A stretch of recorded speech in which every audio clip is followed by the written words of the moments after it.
काफली के सरबराह चौधरी परवेज इलाही साहब हमारे साथ टेलीफोन लाइन पर मौजूद हैं। बहुत शुक्रिया, thank you so much Chaudhary साहब प्रोग्राम मुकाबिल के लिए। अपने वक्त निकाला। हारून साहब अपने सवाल अब कर दीजिए परवेज इलाही साहब से। आप जी चौधरी साहब क्या हो रहा है जी, आप खुद ही बता दें। ठीक ठाक है, बताएं जी क्या हो रहा है चौधरी साहब। हाँ जी जी अल्हम्दुलिल्लाह। सवाल सर प्लीज दोहराइए दोबारा। ये क्या आज इजलास हुआ है जी, वो वजीर आला बन गए हमजा साहब? नहीं वो तो फ्लैटर्स के वजीर आला बन गए। वो इजलास जो देखें इन्होंने उस दिन इतना ऊधम मचाया, उस सारा हमारा जो नया सिस्टम हमने लगाया था आईटी का, वो सारा इसने राना मशहूद और सारे आइडेंटिफाई हुए हैं लोग, वो खींच के वो सारा इसने वो जाया कर दिया। वो अब बाहर से फिर मंगाना पड़ेगा। जो इतनी कीमती पेंटिंग थी जिसमें वो 1947 का जो माइग्रेशन हुई थी तारीख में, वो सारी नीचे गिरा के तो ऊपर उनको खराब किया। एक एक पेंटिंग 50-50 लाख की थी। तो ये तो कोई 2-2.5 अरब का हमने इनको डैमेज जो है ये इनको देना पड़ेगा ये सारे लोगों को। और इनकी इंक्वायरी होगी, इंक्वायरी अब शुरू हो गई है। तो अब जितनी कुर्सी हैं वो इन्होंने तोड़ी हैं, हाउस के अंदर तोड़ी हैं, तो सिस्टम सारा टूट गया है। तो अब हम कैसे इनको आने दें? अभी वो पहले ही सामान की मरम्मत जब तक हो नहीं जाती, जब तक वो हाउस इन ऑर्डर नहीं आता और इस काबिल नहीं होता कि वो सारे मेंबरों को बिठा के किसी की बात हो सके, किसी की बात सुनी जा सके, ये तो उन्होंने इतनी ज्यादती की है। मैं तो समझता हूँ पता नहीं क्या इनको जल्दी पड़ी हुई है।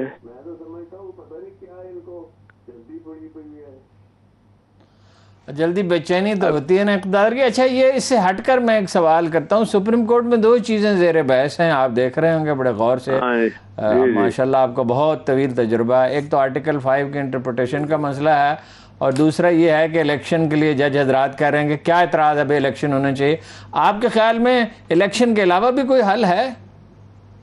नहीं देखें, जो हमारा चीफ मिनिस्टर का इलेक्शन है वो तब हो सकता है जब ये रिपेयर हो जाएगी, और हमें पता नहीं कितना टाइम लग रहा है रिपेयर में। तो अभी हम अगर इनको इजाज़त दे दें तो ये मजीद नुकसान कर देंगे। इनको तो बिल्कुल ही नहीं ख्याल आया कि अपने मैं जनरल इलेक्शन की बात कर रहा हूँ। पूरे मुल्क में जनरल इलेक्शन के अलावा कोई हल है? नहीं देखे, जनरल इलेक्शन का कोई भी कोर्ट ऑर्डर नहीं दे सकती कि आप जनरल इलेक्शन करा दें। ये खुद ही होता है। ये इमरान खान साहब ने जो अभी असम्बलियां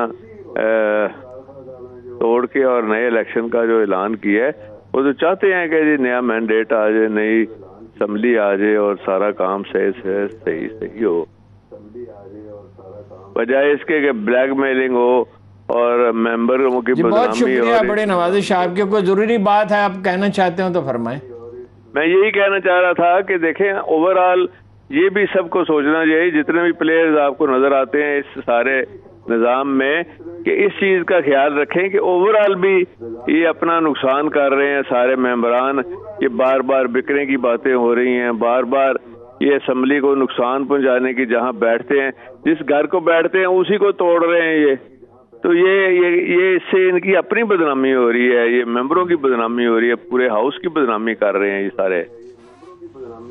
जब पॉलिटिकल पार्टियों की पोजीशन खराब हो रही है, अरकान असम्बली की बदनामी हो रही है, मुल्क डिस्टेबलाइज हो रहा है, बदअमनी हो रही है, इकॉनमी को नुकसान हो रहा है, डॉलर की प्राइस बढ़ रही है। बहुत शुक्रिया चौधरी साहब, फिर इंशाल्लाह तफसील से किसी वक्त बात। अच्छा, वैसे तो वो इमरान खान साहब को भी सिविलियन डिक्टेटर का नाम दे रही है मरियम साहबा, जिसने अवाम का पहला मुल्क का सिविलियन चीफ मार्शल एडमिनिस्ट्रेटर का नाम था जुल्फ़कार अली भुट्टो, फ़ख्र एशिया कायदे। उसके खिलाफ बात करें ना। डिक्टेटर तो इन मानों में कह रही है ना कि वो मनमानी की कोशिश करता है। मनमानी उसने क्या कर रही है, इस पोजीशन में नहीं है, वो इनकी मजम्मत करता रहा, बाकी किसी को सजा हुई। ये तारीखों पे तारीखें मिलती नहीं। वो तो क्लोज एंड शट केस है उसका, अपना ओपन एंड शट केस है। ये 16 अरब रुपए की मनी लॉन्ड्रिंग का शहबाज शरीफ का, उसे तो जेल में होना चाहिए। वो तो डिले होता चला गया। और मामला वो उनका बेटा जो है भाग के चला गया। नवाज शरीफ के बेटे कहते हैं हम तो बरतानवी शहरी हैं। جس شخص نے پنجاب کے اندر خدمت کے ریکارڈ قائم کیے ہیں حمزہ اس کا بیٹا، یہ مریم صاحبہ کہتی میں نہیں کہتی، جنات کی طرح کام کرتے ہاں جنات کی طرح. جنات کی طرح تو نہیں کرنا چاہیے نا، انسانوں کی طرح کام کرنا چاہیے. یہ کوئی بات ہے جنات کی طرح کام کر دیتے؟ انسانوں کی طرح کام کرو. اور کیا کہہ رہی تھی؟ چینی 110 روپے کلو ہے، 120 کہہ رہی ہیں، 120 روپے، اور چینی 88 روپے کی کلو ہے. اور اس لیے ہے، سنیے، چینی کا کرائسس آیا تھا، اس میں حکومت نے غیر ذمہ داری کا مظاہرہ کیا، مطلب یہ کہ بیڈ گورننس کا مظاہرہ کیا، بدعملی اس کو میں کہتا ہوں، بیڈ گورننس کو بد حکومتی کا مظاہرہ کیا. لیکن یہ پہلا دور ہے جس میں گنے کے کاشتکاروں کو پیسے پورے سے زیادہ ملے اور نقد ملے.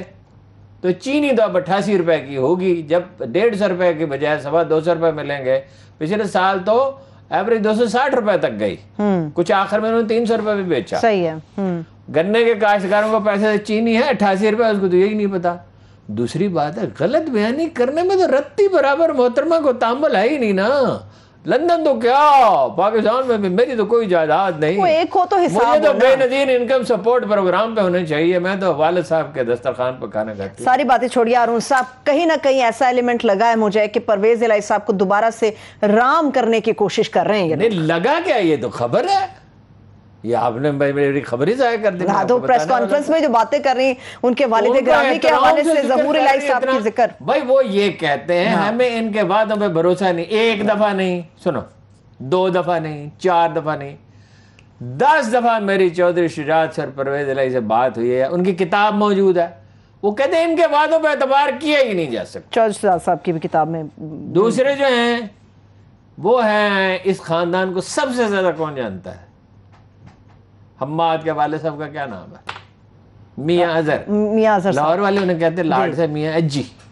اچھا، یہ محبت سے کہتے ہیں. Very popular he was among the people. تو میاں جی سے پوچھا کسی نے کہ اس خاندان میں جھوٹ کون بولتا ہے؟ اس نے کہا سب کے سب. پھر اس نے کہا کہ فلاں اتنا، فلاں اتنا، فلاں اتنا، فلاں اتنا، جیسے اسامہ نے کہا تھا، بن لادن نے کہا اتنا اور اتنا. ان کی غلط بیانی. 88 روپے کی چینی 120 روپے کیسے؟ ہاں ویسے کچھ دن پہلے 90 روپے تو کم ہو گئی ہے، اب تو کم ہو گئی ہے. پہلے کچھ دن پہلے 90 روپے. وہ تو اس دفعہ تو چینی کی تو اب بمپر کراپ ہوا کرے گی، اس لیے کہ گنے کے تو گنے والوں، کاشت کرنے والوں کے تو مزے ہو گئے. اجناس کی قیمتیں بڑی ہیں، چاول کی بھی، گندم کی بھی. کاشتکار تو پہلی دفعہ مدتوں کے بعد مزے میں. بے نظیر کے دور میں ایک دفعہ 7% ایگریکلچر میں ترقی ہوئی تھی، اب اتنی ہوئی ہے تقریباً، فگرز نہیں. ویسے وہ اس میں بھی بڑی انڈسٹری جو ہے اس میں بھی گروتھ ریٹ 8% ہے. اچھا ٹھیک ہے ہارون صاحب، یہ پورا جو بحران ہے صرف ایک نقطے کے اوپر ہے، غیر ملکی سازش. غیر ملکی سازش ہوئی ہے یا نہیں ہوئی؟ کیونکہ اس کے اوپر غیر ملکی سازش تو سادہ الفاظ میں یہ پاکستان کو امریکہ نے بلیک میل کرنے کی کوشش کی.